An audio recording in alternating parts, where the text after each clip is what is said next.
Praise the lord. ఈ రోజు దేవుడు నీకు ఇచ్చిన వాగ్దానం వినండి. సంఖ్యాకాండము 6:25. యెహోవా నీకు తన సన్నిధిని ప్రకాశింపజేసి నిన్ను కరుణించునుగాక.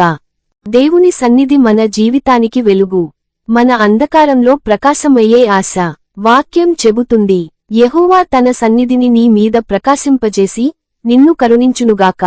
అంటే నీ జీవితాన్ని ప్రకాశింపజేసేది దేవుని కాంతి, నీ హృదయాన్ని నయం చేసేది ఆయన కరుణ. నీ ప్రయాణంలో ఎంత చీకటి ఉన్నా దేవుని ముఖపు వెలుగు నీ మార్గాన్ని వెలిగిస్తుంది. ఎవరూ అర్హులు కాకపోయినా దేవుడు తన కరుణను నీ మీద కుమ్మరించేందుకు సిద్ధంగా ఉన్నాడు. ఈరోజు దేవుని దయ నీ జీవితాన్ని కొత్తగా మార్చుతుంది.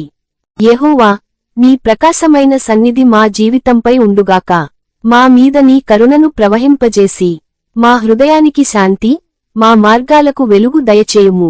ఆమెన్.